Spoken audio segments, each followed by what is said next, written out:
A lot of our CoastLife fans probably don't know this, but the month of May is actually field trip time here in Lewes.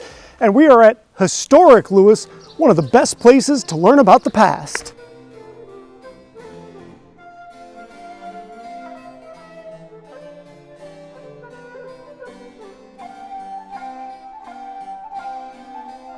And we are here with Marcos Salaverria with Historic Lewes. And where are we sitting right now? We've got this nice replica couch to be on. Where are we at the moment? We are inside the Burton Ingram House at 110 Ship Carpenter Street, our historic campus, and specifically the exhibit that we are within on this beautiful replica, as many visitors are, is known as the Neal House exhibit, From Revolution to Republic.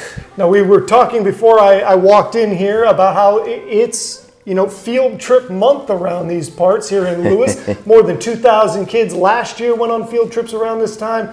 That number is expected to be even higher this year? It is. We're already at 1,000 this year. We're expecting throughout the summer to double those numbers by the end of the fall, but we're still encouraging, come on by. This is one of the only places where you can literally have your hands on history right here in Lewes. This is one of the programs when we speak of hands-on history. These are actual shard pieces, artifacts that were discovered here in Lewes dating to about 1820.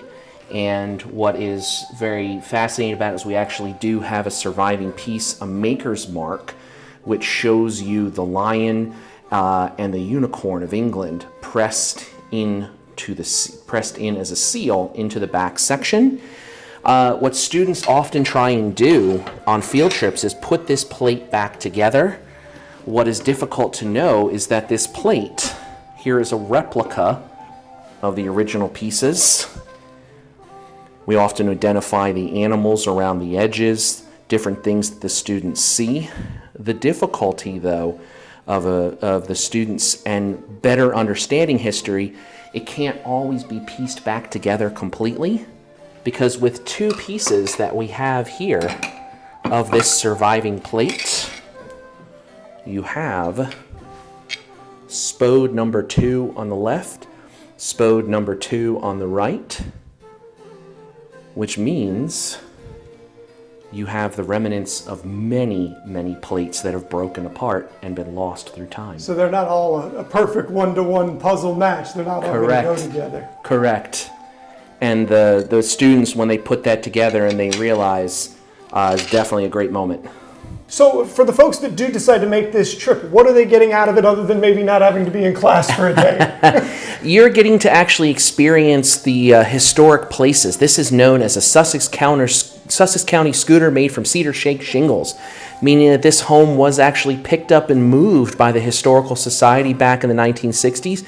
It would have been a neighbor to the famed Cannonball House, which I know this station has wonderfully covered in the past. We have covered that just a bit, yes. So when groups of kids come through, what is it you're hoping that they get out of it? What do you want to impart from a knowledge standpoint so that they understand how significant the history is here?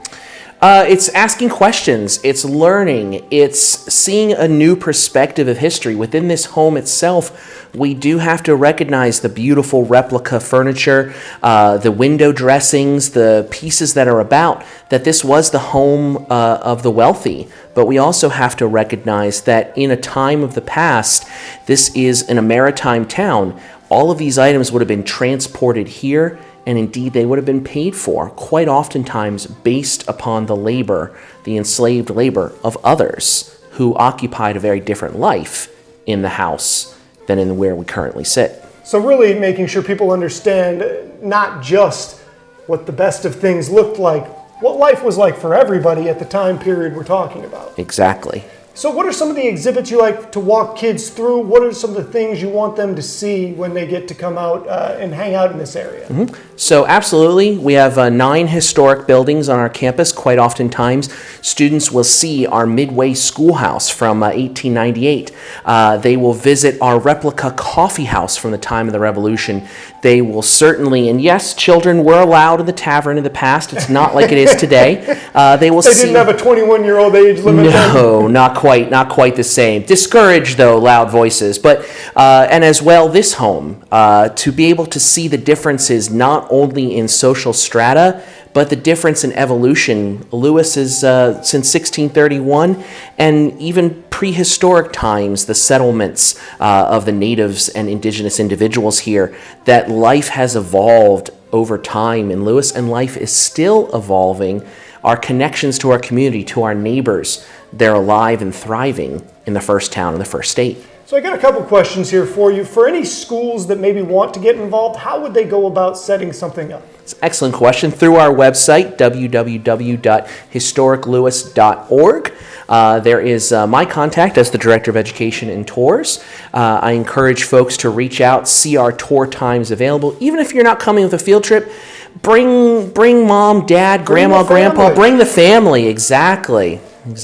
And it's all through our website, historiclewes.org. Now, after the break here, we're going to get a look at one of the exhibits that you want to show us. But before we do that, what drew you to this? Have you always been a history buff? What landed you in this seat?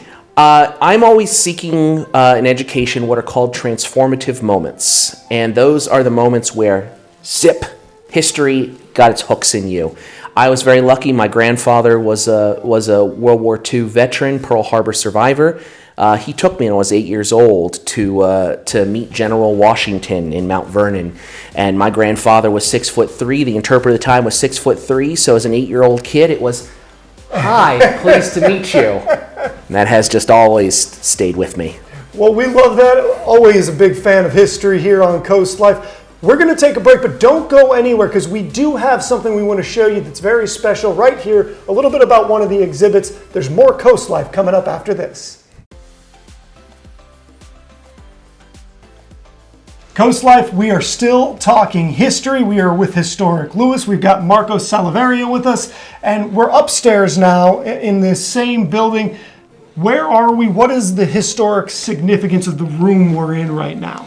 So we are now in what's known as the enslaved person's garret, or a room above stairs. The Neal family, who this exhibit is based on, did enslave several individuals up until just before the turn of 1800.